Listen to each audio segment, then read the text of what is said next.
If this place was burning down right now, you ain't gonna be thinking, oh, I'm depressed, I can't leave. If this room gets hot enough, you will fucking roll your ass out of here as fast as you can. So urgency, man. You want to have urgency in your schedule. Boredom is the greatest drug on this planet.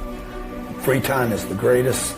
You know, you got the drugs out there right now, pornography, psychiatric drugs, all the ADD medicines, you know, you need to eat good, you need to take care of yourself, and you need to stay out of no free time. Because free time is where drug dealers live. Free time is where depression and the devil live, okay? Like, I don't have free time, okay? Like, I don't have free time. If this place was burning down right now, you ain't gonna be thinking, oh, I'm depressed, I can't leave. If this room gets hot enough, you will fucking roll your ass out of here as fast as you can. So urgency, man. You want to have urgency in your schedule. The only time I've ever gotten in trouble in my life, right before I got in trouble, I was bored. Every fucking single time I got in trouble in my life. Every time. I got bored, and then I compromised the people I was around. When you're bored, you compromise. You bring the wrong chick home, you get an STD. You know what I'm talking about, okay? Okay, you know, hey man, whatever happens in Vegas stays in Vegas. Not that chlamydia, it came on with you, okay? So why? Because you got bored, okay? You should have been home, dude. You should have been sleeping. Preparing for the next morning, getting up early, go get your workout in, get your hustle on, go to breakfast with somebody, get in a group, a mastermind with some people that won't put up with that bullshit. Because people that are hitting, playing on all the cylinders, like they're running and gunning, they don't have time for bullshit.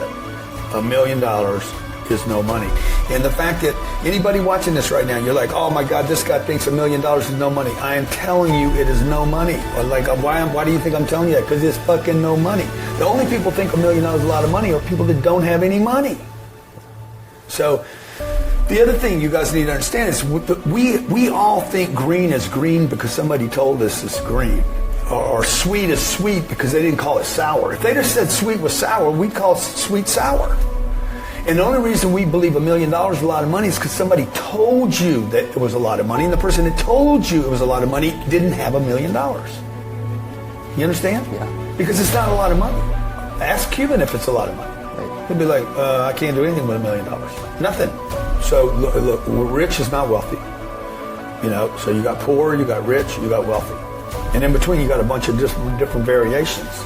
You got the middle class. A lot of people stop in the middle class. They go from poverty because your immigrant parents came in, they had nothing, and now you earn 70 grand a year. Oh, we're doing so good compared to my grandpa. Bro, you're doing so good compared to everybody. So what? That doesn't mean you can pay your bills, right? You get to 140,000, you're like, oh my God, I'm unbelievable. You get a job at Facebook, you're making 400 grand a year. You live in Austin downtown, you're like, I still don't have any money. So you got to quit comparing yourself to everybody else. What I do is I compare myself to the amount of money on the planet. There's $80 trillion, 80 trillion, bro, in circulation. So it's like, that's US dollars. That's not counting all the other bullshit currencies. So I'm like, man, how do I get a tiny piece, like just a sniff, a whiff, a taste? Just let it visit me for a second, right? But I need it to be enormous amounts because there's this poverty conscious you're talking about. You're like, there's a shortage of money. No, there's not. There's so much money. There's more money than there are people. There's more money than there are telephones. There's more money than there, like, endless particles of money. Yeah. Now, if you're just in this little freaking pocket over here just looking for the money on the floor, oh, there's no money on the floor. Okay, well, you're looking in the wrong place. You need to go look where there's money.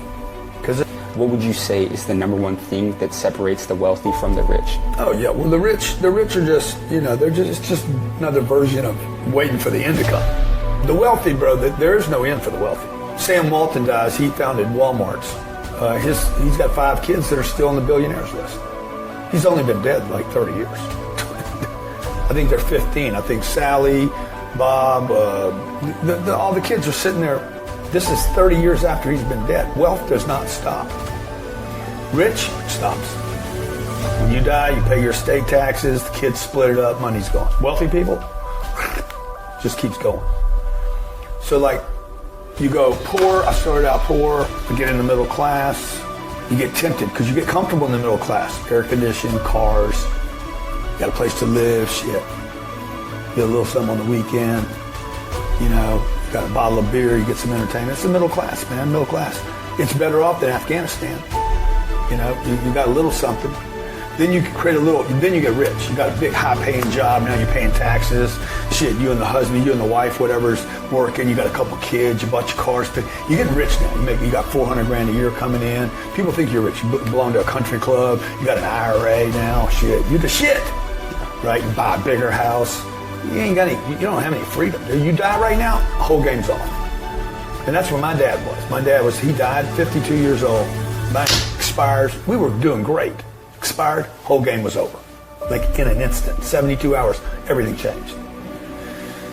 Because the income stopped, okay? The decision maker, the ability to go out, hunt, kill, and bring something home, all that stopped, that energy stopped, right? The brand stopped. So what I'm doing different than my dad, okay, and the people that came before me is I'm building out a brand that will live, you know, people are going to be talking about me 50 years from now. Then they won't be talking about me as much, but they'll be now if I can keep doing something big, you know, my kids, there's going to be plenty for them to take if they want to. So they could go to Harvard and get a degree and, you know, or they could just take my deal over and freaking blow it up. And so you became a millionaire at 30 years old, but eventually you became a billionaire. Mm-hmm. What was the best financial advice that you ever received throughout your lifetime? If there's one lesson about money that a mentor or somebody taught you, what's the best financial advice you ever received? What's the best financial advice I ever received? Well, I don't know if it's a piece of advice I received about money. Look, money's just, you know, it's a tool, man.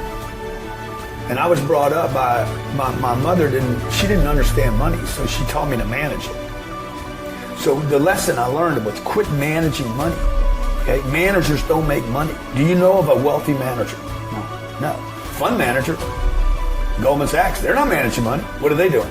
They raise money and then they invest it, and they raise money and they invest it. They raise money and they invest. That's how they make their money.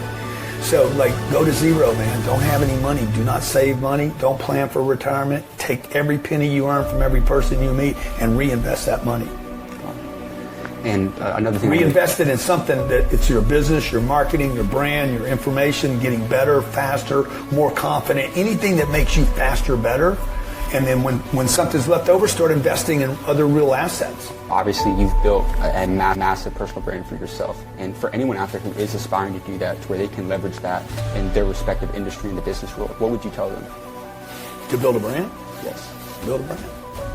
You're building one anyway. Look, I've always been a person that people either liked or didn't like. But they knew me. I don't really care what you call me as long as you call me. Like, I might not be the best player, but I'm going to be out there. I'm going to make some noise. I'm going to make some noise. I'm going to figure it out. I'm going to get ridiculed for it, too. But I'm going to make some noise. And if you keep getting out there making noise, you're going to figure out, okay, you know, in the beginning, you're going to be awkward and you're going to be an idiot and you're going to be made fun of. So the only thing I can do is, like, the fucking guy shows up every day. The last thing I'll tell you, I remember I was in high school and I'd go to this place called the Hungry Night. I was still bored. I was lost in my life. There was this guy, I don't remember his name right now, but every Friday, this guy would get in a fight. Not every other Friday, bro. Every Friday night, this guy, about 10:30 at night, would go out in the back and fucking throw down with people. And never won. Okay? And like, shit, goddamn. And he'd get up, and he'd get beat up down. And then he'd go back in the Hungry Night and get drunk. Next Friday, bang, same thing. Third Friday, same thing. Okay? After a while, people quit fighting that guy. They're like, hey, that guy, and he never won the fights. But what? And he ended up being the most dangerous man on those weekends.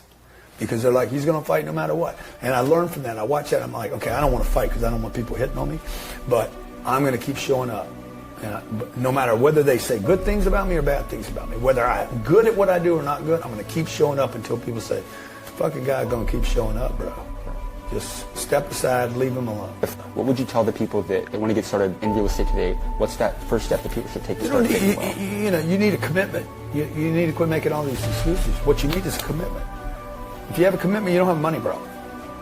So the first thing people have to commit to is not how they can't do it. It's like, dude, I'm committed to getting real estate. Don't worry about where the money's going to come from. If you're committed to becoming wealthy, you can't figure out how to do it first. This is what's wrong with our education system. They should not put people in 12 years of school and then 4 years of college. You should just teach people, dude, what do you want to do on this planet, okay? Like if every American, their only thing was, I'm going to create $1 billion in net worth. If every American did that, imagine what our country would do. Dude, we would be the superpower of all superpowers forever.